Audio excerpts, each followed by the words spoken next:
Market లో invest చేసి మీ డబ్బులు డబుల్ చేసుకోవాలనుకుంటున్నారా? సుందరరామిరెడ్డి గారి లైవ్ సెమినార్ కి అటెండ్ అవ్వండి.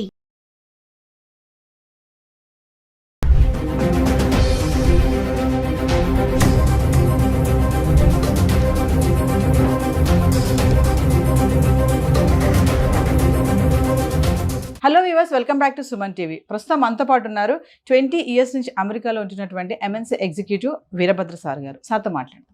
నమస్తే సార్. నమస్తే.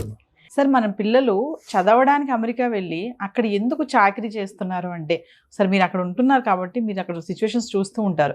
MS చేయాలని, అబ్రాడ్ ఎడ్యుకేషన్గా వెళ్ళాలని ఇక్కడ తాకట్టు పెట్టి EMIలు కట్టి ఏదో అమ్మేసి చేసి ఎట్లా పంపించేస్తున్నారు తల్లిదండ్రులు కూడా.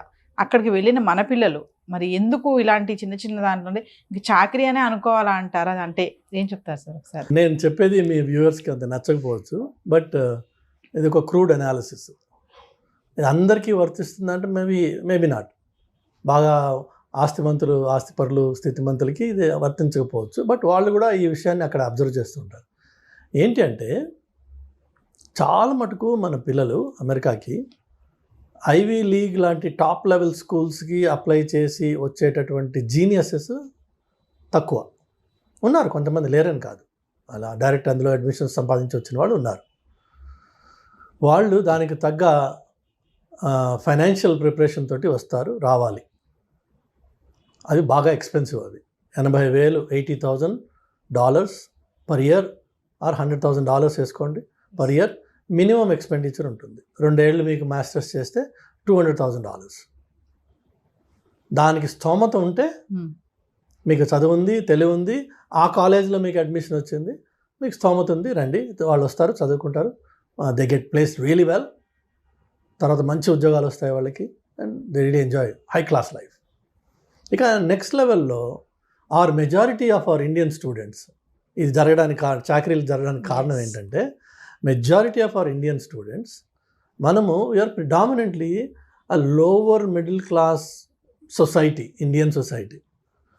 కొంత మిడిల్ క్లాస్ ఉండొచ్చు, కానీ అప్పర్ మిడిల్ క్లాస్ చాలా తక్కువ. మనంతా మిడిల్ నుంచి లోవరే. పేచెక్ టు పేచెక్ లైఫ్, ఇవన్నీ EMIs బేస్డ్ లైఫ్. ఈ పిల్లలు ఇక్కడ అండర్ గ్రాడ్యుయేషన్ చేస్తారు, BE BTech చేస్తారు. చేసి నాన్న నేను అమెరికాకి వెళ్ళాలి అంటే, మా నాన్న దగ్గర ₹1,00,00,000 లేవు నిన్ను అమెరికాకి పంపించడానికి. అందుకని వీళ్ళు ఏం చేస్తారంటే, వాళ్ళ సీనియర్స్ తోటి మాట్లాడతారు. నువ్వు వెళ్ళావు కదా, నీకెంత ఖర్చు అవుతుంది. వాడు వీడికి మంచి రోజీ పిక్చర్ ఒకటి ఇస్తాడు. ఏంటి అంటే, ఏం లేదురా, నువ్వు ఫస్ట్ సెమిస్టర్ పైసలు కట్టేసుకుని రా, చేతిలో ఇంకొక $1,000-2,000 నువ్వు ఖర్చుకు తెచ్చుకో, నువ్వు ఇక్కడ రాగానే మనం ఏదైనా పార్ట్ టైం సంపాదిద్దాం, దాంతో నువ్వు ఇక్కడ ఫీజు కట్టుకుని నువ్వు ఇక్కడ కంటిన్యూ అవ్వచ్చు. కాబట్టి మీ పేరెంట్స్ని ఒక ఫస్ట్ సెమిస్టర్కి ఫీ మాత్రమే, ఇన్ఫ్యాక్ట్ యూనివర్సిటీలు కూడా ఇన్సిస్ట్ చేస్తాయి, మీరు ఫస్ట్ ఫీ రూపీస్లో మీరు కట్టాలి అని. అంటే రిమోట్గా ఇండియా నుంచే మీరు ఆ ఫీ కట్టాలి. సో ఇక్కడ అమ్మ నాన్నల మీద ప్రెషర్ వేసి అది 10 లక్షల, 15 లక్షల, 8 లక్షల మొత్తానికి వాళ్ళ దగ్గర తీసుకుని ఆ ఫీజు కడతారు.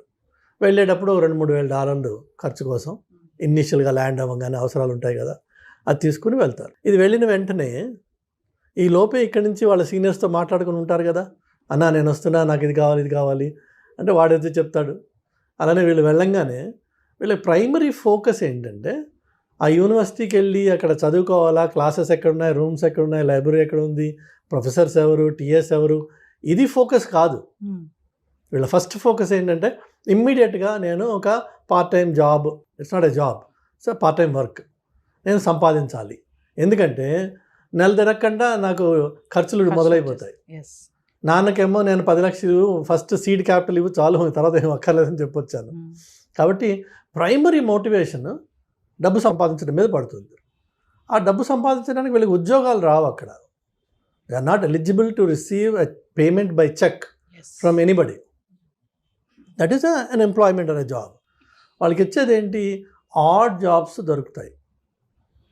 That too through their friends. Gas స్టేషన్లో వర్క్ చేయడమా, దానికి గ్యాస్ స్టేషన్కి కన్వీనియన్స్ స్టోర్ అటాచ్డ్ ఉంటుందన్నమాట. సో ఆ కన్వీనియన్స్ స్టోర్లో వీళ్ళు క్లర్క్గా కూర్చోవడమా, లేకపోతే రెస్టారెంట్లో సర్వర్స్గా వర్క్ చేయడమా, అలా ఆడ్ జాబ్స్ ఏవో ఉంటాయి ఆపర్చునిటీస్, అవి వీళ్ళు చేయడం మొదలు పెడతారు. ఆయాలుగా కూడా చేస్తారంట కదా సార్. బేబీ సిట్టింగ్ చేస్తారు మన అమ్మాయిలు, కొంతమంది బేబీ సిట్టింగ్ చేస్తారు. అలా రకరకాలుగా ఉన్నాయి పనులు. వాళ్ళందరికీ on an average about $7.50 or $8 or మంచి ఎంప్లాయర్ అయితే $10 వరకు ఇస్తారు. నా ఫ్రెండ్ ఒక అతను ఉన్నాడు, $10 ఇస్తాడు అతను. సో ఈ మెజారిటీ ఆఫ్ ఈ వర్క్, ఈ ఆయా వర్క్ అంటే అఫ్కోర్స్ పిల్లలతోటి ఆ ఓపిక నీ దగ్గర ఉండి నువ్వు వాడిని కొట్టకుండా, ఆ కొట్టింది సీసీ కెమెరాలో పడకుండా నువ్వు ఉంటేనేమో సరే. లేదు ఈ వాళ్ళు మాత్రం పిల్లలతో ఉంటారు కాబట్టి ఆ ఓపిక ఉంటుంది అమ్మాయిలకి అని చెప్పి ఎక్స్పెక్టేషన్ కాబట్టి అది అవ్వచ్చు. మరి ఇటు రెస్టారెంట్స్ కానీ గ్యాస్ స్టేషన్స్లో కానీ వర్క్ చేసిన పిల్లలు కూర్చోడానికి కుర్చీలు ఉండవు అక్కడ. నువ్వు 7 hours 6 hours 8 hours నిలబడి ఉండాలి. వయసు వాళ్ళ వైపు ఉన్న యంగర్ జనరేషన్ అయినా 8 గంటలు ఒక వ్యక్తి నిలబడి ఉన్నాడంటే ఆ తర్వాత వాడు ఎందుకు పనికిరాడు. కాళ్ళు నొప్పులు ఉంటాయి భయంకరంగా. సో వీళ్ళు వర్క్ చేసిన తర్వాత ఇంటికి వెళ్ళి ఏం చేయగలరు? ఏమీ ఉండదు. స్నానం చేసే ఓపిక కూడా ఉండదు, ఒక్కొక్కసారి అన్నం తినే ఇంట్రెస్ట్ కూడా ఉండదు. మహా అయితే 2 బీర్లు తాగి పడుకుంటారు. సో మీరు వచ్చిందేమో అక్కడ స్టూడెంట్గా, మీరు చేస్తున్నదేమో ఈ art job. Me art job becomes your primary focus, your student takes back seat.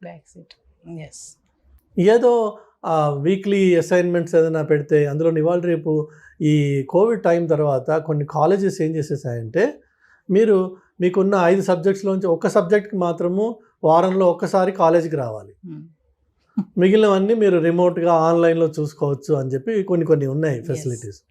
దాన్ని మనం పరిపూర్ణంగా అడ్వాంటేజ్ తీసుకుని ఆ ఒకదానికి మాత్రమే వెళ్ళి రావడము, మిగిలినంతా రిమోట్గా చూసుకోవడం, మన ఓన్ టైంలో ఆ క్లాసెస్ వాచ్ చేసుకోవచ్చు. కాబట్టి వాటికి రిలేటెడ్ ఎక్సర్సైజెస్ ఏవైతే ఉన్నాయో సబ్మిట్ చేసుకోవడము, ఇంకొక కాగితం ఎంఎస్ సంపాదించుకుంటాం. కానీ ఎంఎస్లో నువ్వు నేర్చుకున్నది ఏముండదు అక్కడ.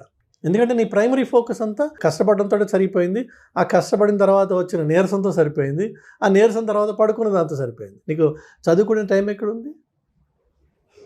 దానివల్ల జీవితం ఏమైపోతుంది అంటే, నువ్వు స్టూడెంట్ అన్న పేరుతో వస్తావు కానీ ఈ నాన్ స్టూడెంట్ రిలేటెడ్ వర్క్ అంతా చేసి ఈ ఒకసారి డబ్బు సంపాదించడం మొదలుపెట్టాక మరి కోరికలు కూడా ఉంటాయి మనిషికి. అది న్యాచురల్ ప్రాసెస్. అది కోరికలు అంటే ఒక కారు కొనుక్కోవాలనో, లేదంటే మంచి ఫోన్లు కొనుక్కోవాలనో, లేదంటే ఇంటికి పైసలు పంపించాలనో. ఎందుకంటే వాళ్ళకి ఎక్స్పెక్టేషన్ ఉంది. వాళ్ళకి చెప్తావు కదా, నువ్వు నేను పని చేస్తున్నా, ఇక్కడ పైసలు సంపాదిస్తున్నాను. సో వాళ్ళకి ఎక్స్పెక్టేషన్ ఉంటుంది, అక్కడ పంపించాలి వెనక్కి. ఈ వెనక్కి పంపించాలనే ఒక బాధ్యత మీద పడంగానే మరింత స్ట్రెస్, ఇంకా తప్పదు నేను పని చేయాలనే ఎలా అయినా సరే లోకి వస్తుంది జీవితం. చివరికి ఈ పనికిరానికి సర్టిఫికెట్ ఒకటి ఉండి దానివల్ల ఉద్యోగం రాక ఈ సైడ్ జాబే మెయిన్ జాబ్ అయిపోయి ఇందులోనే మమేకం అయిపోయి ఇది ఇల్లీగల్ అని తెలిసి కూడా దాంట్లోంచి బయటికి రాలేని పరిస్థితి వచ్చేసి చివరికి ఈ ట్రంప్ లాంటి మహానుభావుడు రాగానే మనము భయపడడం మొదలు పెడతాం. ఇదంతా చేసింది ట్రంప్ కాదు పాపం, మనమే. అయితే మీరు చూస్తే యాక్చువల్గా ఈ మధ్యకాలంలో ఆన్లైన్లో మీరు న్యూస్ చూసి ఉండొచ్చు, చాలామంది స్టూడెంట్స్ ఈ ఇంటర్వ్యూస్ ఎక్కడైతే పోర్ట్ ఆఫ్ ఎంట్రీలో జరిగే ఇంటర్వ్యూస్లో వాళ్ళ దగ్గర వాళ్ళ ఫోన్ ఓపెన్ చేయించి అన్లాక్ చేసి ఫోన్ తీసుకుని వీళ్ళ వాట్సాప్ చాట్లు, వీళ్ళ ఈమెయిల్స్ ఆ ఆఫీసర్స్ చదివి ర్యాండమ్గా చూస్తారు. అన్నీ ఏం చూస్తారు వాళ్ళు ర్యాండమ్గా, ఎందులో అన్నా జాబ్ అనే మాట ఉందా, అట్లానే నీ బ్యాంక్ అకౌంట్ చూపించమని అడుగుతాడు వాడు. నీకు ఎవ్రీ వీక్ ఎవ్రీ 2 weeks ఎవరైనా ఒక క్రెడిట్ చేస్తున్నాడు అనుకో, క్యాష్ అయి ఉండొచ్చు, అది ఒక పర్టికులర్ అకౌంట్ నుంచి నీకు ఎవ్రీ 2 weeks పైసలు పడుతున్నాయి, which means you are working part time. So వాడు క్యాష్ ఇస్తున్నా నీకు డబ్బులు పడుతున్నాయి కదా, so which means you are working. నువ్వు మళ్ళీ అక్కడికి వెళ్ళినప్పుడు నీకు నెక్స్ట్ ఎంట్రీ వాడు రిజెక్ట్ చేస్తాడు. అందుకనే స్టూడెంట్స్ ఒకసారి అమెరికాకి వెళ్ళాక మళ్ళీ వెనక్కి రావడానికి భయపడతారు. ఎందుకంటే ఈ లకునాస్ వాళ్ళకి తెలుసు ఎలా పట్టుకోవాలో, ఆ తప్పులు వీళ్ళు చేశారు ఆల్రెడీ.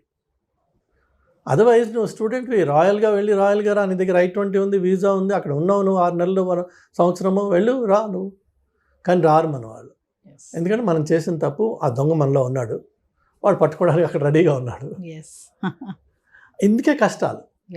ఇన్స్టెడ్ ఆఫ్ దాట్ నా సలహా ఏంటంటే తల్లిదండ్రులకు కానీ పిల్లలకు కానీ, నువ్వు స్టూడెంట్గా అమెరికాకి నేర్చుకోవడం కోసం అది ఏదన్నా ఒక స్పెషలిస్ట్ స్కిల్ సెట్ నువ్వు సెలెక్ట్ చేసుకో ముందే, దాని మీద వర్క్ చేయి, దాని మీద స్పెషలిస్ట్గా మాస్టర్గా, that's what is masters right. The master అవడం కోసం దట్ టు లోకల్ అమెరికన్ కాంటెక్స్ట్లో ఈ మాస్టరీ ఎట్లా అప్లై చేయొచ్చు అన్నది నేర్చుకోవడం కోసం నువ్వు అక్కడికి వస్తున్నావు, అక్కడికి రావాలి.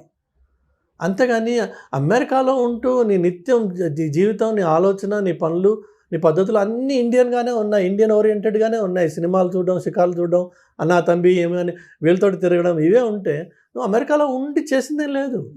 Nothing has changed other than your physical location. You continue to live like an Indian in America. So masters చేస్తూ మాస్టర్స్గా స్కిల్స్ నేర్చుకుని ఆ స్కిల్స్ ఏ డొమైన్కి అప్లై అవుతాయి, ఎలా అప్లై అవుతాయి, అది అక్కడ ఉన్నావు కాబట్టి అది అవకాశం నీకు.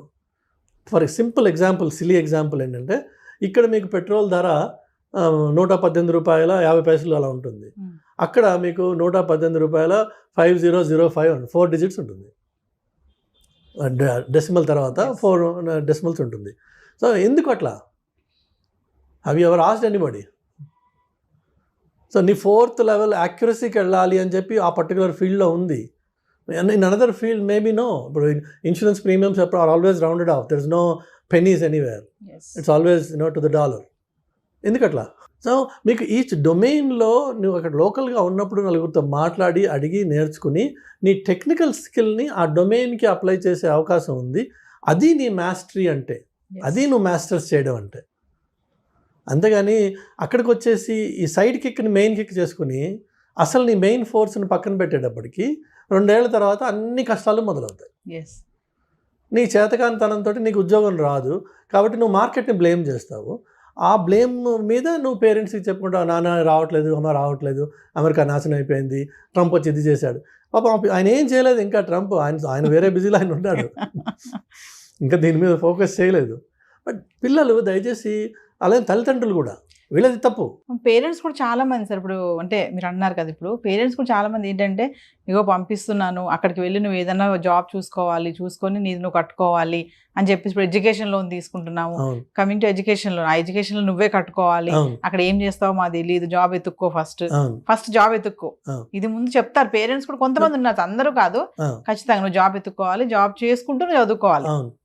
మరి పేరెంట్స్ మైండ్ సెట్ కూడా ఇలా ఉంది కదా సార్. మరి అయితే పేరెంట్స్కి ఫస్ట్ వాళ్ళకి దయచేసి ఈ వీడియో చూసిన వాళ్ళు గ్రహించండి, అమెరికాకు వచ్చి మీ స్టూడెంట్ జాబ్ చేసే ప్రసక్తి లేదు, అది జాబ్ కాదు.